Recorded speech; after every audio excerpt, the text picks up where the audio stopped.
Welcome to The Explainer. Today, we're diving straight into a timeless 1948 coming-of-age masterpiece that absolutely flips our romantic expectations upside down. We are talking about Dodie Smith's incredible novel, I Capture the Castle. It's this brilliant story that somehow perfectly mixes the sharp, biting wit of a Jane Austen comedy with a surprisingly modern, bittersweet look at adolescence, extreme poverty, and honestly, the deeply selfish nature of making art. Whether you're discovering this gem for the very first time or revisiting an old favorite, we're going to unpack exactly what makes this novel so deeply enduring. Okay, we've got to start with what has to be one of the most famous, quirky opening lines in all of literature. 17-year-old Cassandra Mortmain opens her journal with, "I write this sitting in the kitchen sink." I mean, it immediately hooks you into her completely eccentric world, right? She isn't just mindlessly writing a diary. She's actively practicing her newly acquired speed writing skills and trying to literally teach herself how to write a novel by documenting the bizarre daily conversations of her family. It's an incredibly fresh, wonderfully self-deprecating, and fiercely observant voice that just grabs you from page one. Right off the bat, that line drops us into the core premise of the story. The Mortmain family is living in this state of what you might call genteel poverty. They're living in a drafty, crumbling, leaky ruin called Godsend Castle in the 1930s English countryside. And when I say poverty, I mean they're literally selling off their furniture piece by piece just to buy bread and margarine. They bathe in the kitchen because, well, it's the only warm room in the entire place. They're totally broke, socially isolated, and having to rely on some incredibly unconventional survival strategies just to keep a roof over their heads. And surrounding Cassandra is a cast of characters that is just begging to be written about. First, you've got James, her father. He is a formerly celebrated author who is now entirely emotionally absent. Then there's Topaz, her bohemian stepmother, an artist model who genuinely enjoys communing with nature in the nude and playing the lute. We also have Rose, Cassandra's breathtakingly beautiful 21-year-old sister, who has basically made it her life's mission to marry a rich man so she can escape this squalor. And finally, Stephen, the incredibly handsome son of their former maid, who works for them for free and is just quietly, desperately in love with Cassandra. So what's with the title? Well, it actually works on two different levels. On a very literal level, Cassandra's goal is to trap her bizarre reality on the page. She is literally trying to capture the castle and its inhabitants with her pen. But metaphorically, the title represents something a lot deeper. It's about capturing her own messy, painful transition from childhood to adulthood. It's really the story of an emotional awakening of a young woman who's learning how to view the world through the detached lens of a writer, while simultaneously trying not to let that observation prevent her from actually living her life. Part 1. Enter the wealthy Americans. So the stagnant, hungry little world is turned completely upside down when two wealthy American brothers, Simon and Neil Cotton, suddenly arrive. They've just inherited the local estate, Scotney Hall, which makes them the Mortmains' new landlords. And these two couldn't be more different if they tried. Simon is the older heir. He's wealthy, intellectual, has this quiet Boston accent, and sports a beard that actually startles the English locals.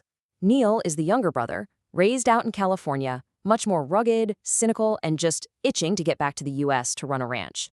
Naturally, a desperate Rose immediately zeroes in on Simon's wealth to save her starving family.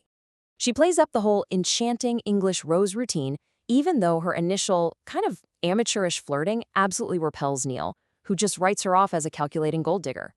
But hovering over all of this romantic drama is a very specific number, 12. That represents the agonizing 12 years since James Mortmain published his first and only book, a modernist masterpiece called Jacob Wrestling. For over a decade, this guy has been trapped in a fortress of writer's block, just spending his days reading cheap detective novels out in the gatehouse. His creative paralysis is the actual root cause of the family's financial ruin, and it brilliantly highlights the selfish, deeply burdensome nature of the artistic process. Now, all of this desperation builds up to what is arguably the most hilarious and pivotal scene in the entire book. The girls inherit these totally outdated, oversized fur coats from an aunt. Rose ends up wearing hers on a dark train platform, and in a ridiculous misunderstanding, the other passengers literally mistake her for an escaped bear. She panics and runs off into the dark countryside, and it's Neil Cotton who ends up finding her. In the sheer relief and confusion of the moment, they share a secret kiss. This bear incident intricately entangles the Mortmains and the Cottons, kicking off a wildly complicated love quadrangle.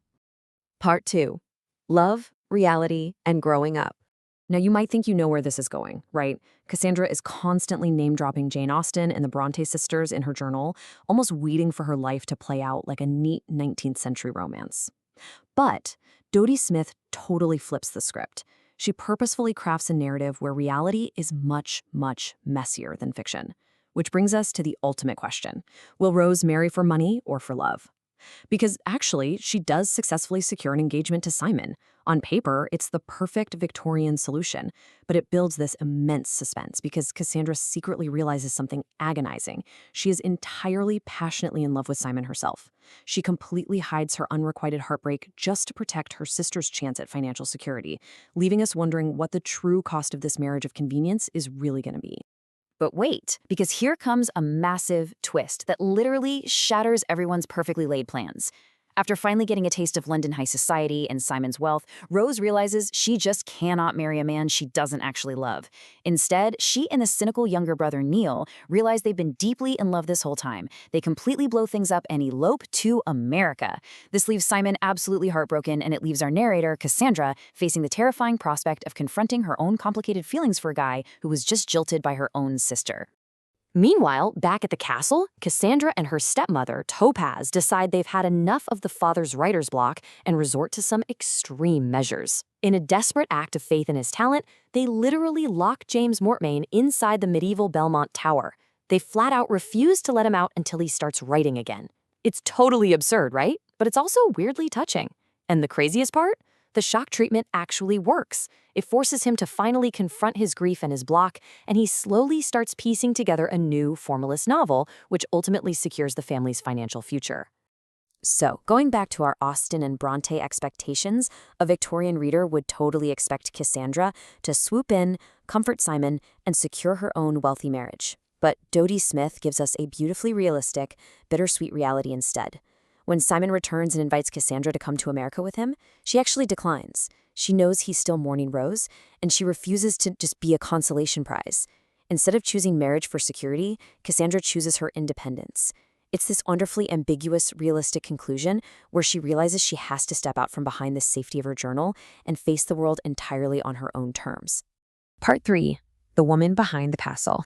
To really understand why this bizarre mix of theatricality and poverty feels so incredibly authentic, we have to look at the author herself. Dodie Smith had this incredible life journey. She started out studying at the Royal Academy of Dramatic Art, but then had to take a job as a toy buyer at a London furniture store just to make ends meet. In 1931, she wrote a massive hit play under a pseudonym, which led to the famous, slightly patronizing newspaper headline, "Shopgirl Writes Play." During World War II, she relocated to the US, and feeling incredibly homesick for the English countryside, she channeled all of that longing into writing her very first novel, I Capture the Castle, published in 1948. Oh, and as a quick kind of wild aside, you probably actually already know Dodie Smith's name for a completely different reason. She and her husband kept Dalmatians as pets. At one point, they had 9 of them running around. A friend of hers was over, observed the pets, and casually dropped this slightly dark remark. Those dogs would make a lovely fur coat. And boom, that real-world quote actually sparked the idea for her other massive cultural hit, the 1956 children's novel, The 101 Dalmatians. It's just so fascinating how a casual, shocking little joke turned into one of Disney's most iconic animated films. Part 4. Legacy of a Masterpiece.